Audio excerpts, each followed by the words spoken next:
মেয়ে আর মেয়ের ফ্যামিলির কাছে যোগ্য হতে চাইলে প্রচুর টাকা ইনকাম করতে হবে, তা না হলে বিয়ের পরেও সংসার টিকবে না। আমি ছোটবেলা থেকে পড়ালেখা অনেক ভালো ছিলাম, 1-2 এর মধ্যে রেজাল্ট থাকতো সবসময়। এই জন্য স্কুলে ম্যাডাম অনেক সহযোগিতা করতো আমাকে। আমি মধ্যবিত্ত পরিবারের ছেলে, বাবা কোনো রকমের সংসার চালায়। পড়াশোনার খরচ চালানোর জন্য পড়াশোনার পাশাপাশি বাকি সময়টা আমি কাজ করতাম। স্কুলেও যেতে পারতাম না তেমন, তবে বিশেষ কোনো দরকার পড়লে তখন কাজের ছুটি নিয়ে স্কুলে যেতাম। পরীক্ষার সময় এমনই হতো, আবার স্কুল শেষ করে আবার কাজে চলে যেতাম। 2016 সাল, সবে মাত্র ক্লাস 9-এ পা রেখেছি। আমার অনেক বন্ধু বান্ধব ছিল, তাদের সবাইকে আমি অনেক ভালোবাসি। কম বেশি সবারই গার্লফ্রেন্ড ছিল, কিন্তু আমি কালো, তাই আমি কখনো কোনো সম্পর্কে জড়াতে চাইনি। দিনগুলো বেশ ভালোই যাচ্ছিল বন্ধুদের নিয়ে। হঠাৎ এক আত্মীয়ের বিয়েতে যাই, তারপর সেখানে একটা মেয়েকে দেখে আমার অনেক ভালো লাগে। তারপর কথা বলা শুরু, আর এভাবে আমাদের সম্পর্ক শুরু হয়। তার সাথে কথা যেন শেষই হতে চাইতো না। সারা রাত দুজনে কথা বলতাম। তাকে বাসায় কড়া নজরে রাখতো, কারণ তার বাবা ছিল প্রবাসী। তো দেখা করার জন্য রাতে ছাড়া কোনো উপায় ছিল না। ও যখন যেটা চাইতো সেটাই করতাম। আর আমি ওকে প্রচন্ড পরিমাণে ভালোবাসতাম। আমার বাসা থেকে ওদের বাসা প্রায় 20 কিলোমিটার দূরে। হঠাৎ একদিন তার মা জানতে পারে আমাদের বিষয়টা এবং ওর বিয়ে ঠিক করে। ফোন কেড়ে নেয়। প্রায় 10 দিন ধরে তার কোনো খবর পাই নাই।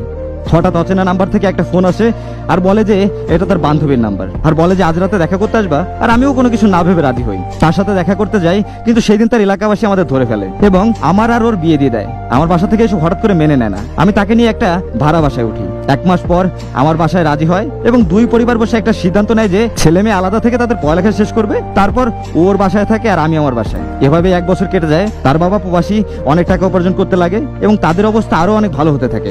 এবং তার মা তাকে আমায় ছেড়ে দিতে বলে, বারবার তাকে জোর করে। আর যখনই সে রাজি হয় না, তখন তাকে বাসা থেকে বের করে দেয়। তারপর আমি তাকে আমাদের বাসায় নিয়ে আসি। একদিন হঠাৎ তার মা আমাদের বাসায় আসে, ধরে নিয়ে যেতে চায়। সেও যেতে চায়। তার নাকি এখানে আর ভালো লাগে না। তার মা নাকি এখন তাকে অনেক সুন্দর ও ভালো ছেলের কাছে বিয়ে দেবে, যার অনেক টাকা আছে। এইসব বলে তাকে নিয়ে যায়। বাসায় গিয়ে তালাকের কাগজ পাঠায় দেয়। তার চলে যাওয়াটা আমি আসলে বিশ্বাস করতে পারতেছিলাম না। আমি অনেক যোগাযোগ করার চেষ্টা করছি, দেখা করার চেষ্টা করছি, কিন্তু কিছুতেই লাভ হয় নাই। বরং ও অনেক গালাগালি করতো, অপমান করতো। তবু আমি ভাবতাম যে সে একদিন না একদিন ফিরে আসবে, কিন্তু তার বিয়ে হয়ে যায়। পড়াশোনার হয় নাই। পার্ট টাইম যে কাজটা করতাম তা এখন ফুল টাইম করি এবং পরিবারের হাল ধরি। আমি যতই বলি, কিছু মানুষ না কখনো বুঝতেই চাইবে না।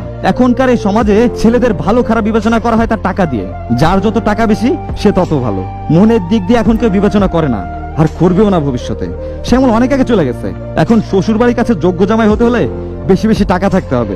আর এতে যদি আপনি লুচ্চাও হন, বা আপনার চরিত্রেও কোনো সমস্যা থাকে, বা আপনি আগে 2-3টা বিয়েও করছেন, তাতেও কিছু যায় আসে না। মানুষ এখন এটা বিশ্বাস করে টাকা দিয়ে সবকিছু সম্ভব। আর আপনি চাইলেও এখন আর এই চিন্তা ভাবনা বদলাতে পারবেন না, পসিবল না। তাদের কাছে এইটাই সঠিক। তাই ভালোবাসা, প্রেম প্রীতি এইসব করে লাভ নাই। দিন শেষে আপনি টাকার কাছে হারিয়ে যাবেন। শূন্য পকেটে পাশে থাকে এমন নারী খুব অভাব ভাই। আর মেয়ের মা বাবা এদের নিয়ে কিছুই বলার নাই। এরাই সভ্য সমাজের অসভ্য জানোয়ার।